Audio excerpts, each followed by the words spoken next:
पिताजी हैं तुम्हारे और पिताजी यदि कुछ कहेंगे तो कभी सरलता से समझाते हैं और कभी क्रोध से भी समझाना पड़ता है। पिताजी का क्रोध न करो लक्ष्मण, तो लक्ष्मण वाणी पर संयम नहीं रख सके, लेकिन राम ने अपनी वाणी पर संयम रखा। पिताजी आप क्या कहना मुझे? परशुराम ने फैसला लिया, मार डालूंगा सब क्षत्रियों। क्या कहा राम ने? कन्नाथ संबोधनो भंजनिहारा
का व्यवहार न करे, इसलिए मनुष्य के भेद के देवता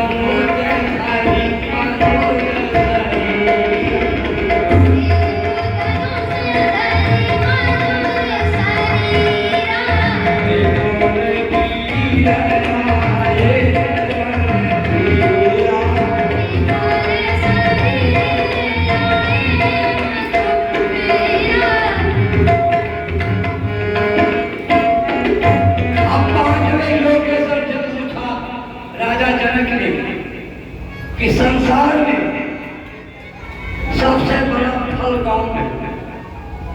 सबसे बड़ा फल कौन है संसार में?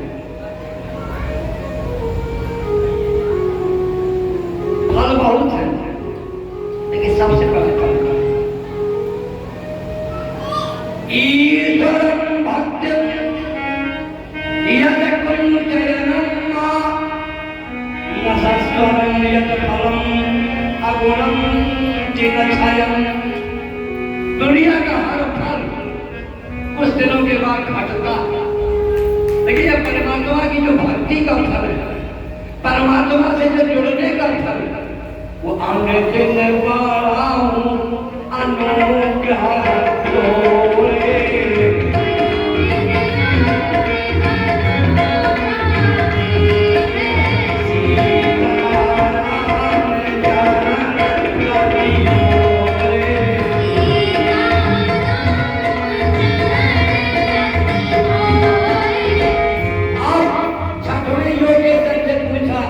महाराज आप बताइए कि संसार में सबसे बड़ा लाभ क्या है?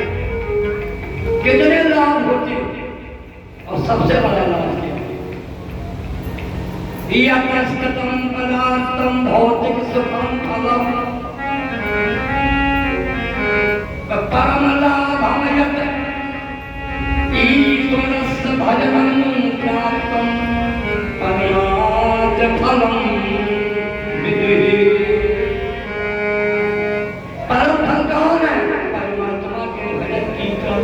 भगवान की प्राप्ति, भगवान के कथा की प्राप्ति, यह परम फल।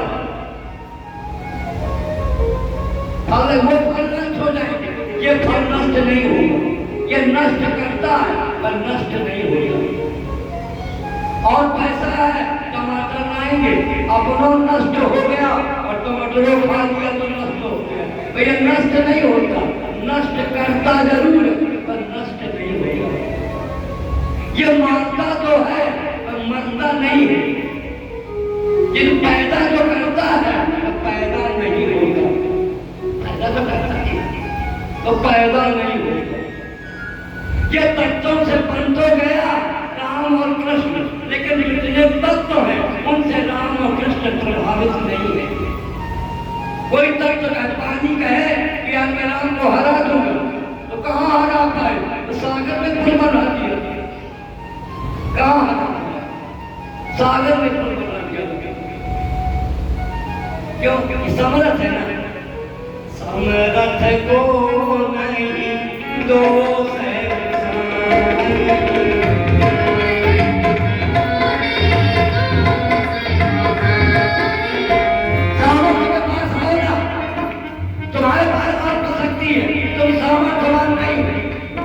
भौतिक रूप में सामर्थ्यवान कौन है? सूर्य, वायु, जल, ये सामर्थ्यवान है। सूर्य में ताकत है कि वो मंदिर में भी जाता है और लेटरिन में भी जाता है, फिर भी उसकी पवित्रता नष्ट नहीं होती। क्यों? समर्थ को नहीं तो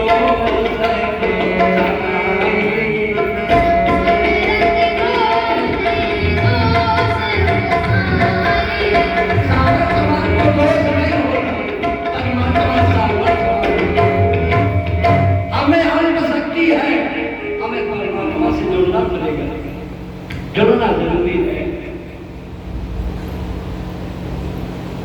सातवां योगेश्वर। अरे बाबा, तुम्हारा मन है कि अगले साल प्रोग्राम हो। मैं कहता हूँ कि 100 रुपया अगर आपका दान सहयोग हुआ तो अगले बार 15 दिन का महाशिवपुराण इसी मंदिर के प्रांगण में कथा होगी, सुनेंगे। थोड़ा थोड़ा सहयोग कर देंगे, उतने में आपको बैठे बैठे हम महोबा में प्रोग्राम लखनऊ में किया, ऐसे औरों के सहयोग से 100,000 सहयोग कर दिया, प्रोग्राम हो गया। बैठे बैठे शायद कहीं आपको भटकना नहीं पड़ेगा कि नहीं खबरी में सुना पड़े, कहीं जाना नहीं। साधुएं योगेश्वर से पूजा राजा जनक ने कि दिन का सपना सत्य है कि रात का सपना सत्य है। दिन का सपना सत्य है कि रात का सपना सत्य है। बताओ, योगेश्वर ने कहा महाराज न रात का सपना सत्य है और न दिन का सपना सत्य है। कहा सत्य क्या है? उमा का मैं अनुभव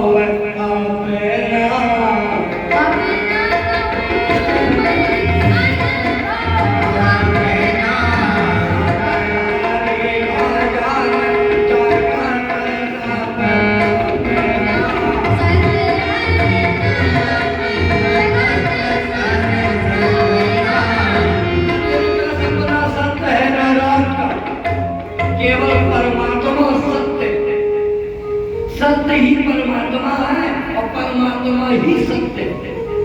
ये दोनों तरह से है। सत्य ही परमात्मा है और परमात्मा ही सत्य है। सत्य कौन है? जो कल भी था, आज भी है और कल भी रहेगा, वो सत्य है। संसार अनित्य है, आज है कल नहीं होगी। संसार अनित्य है, परमात्मा नित्य है, वो डेली मिलेगा। हम लोग डेली नहीं है, शरीर बदल जाएगा हमारा। और न है योगेश्वर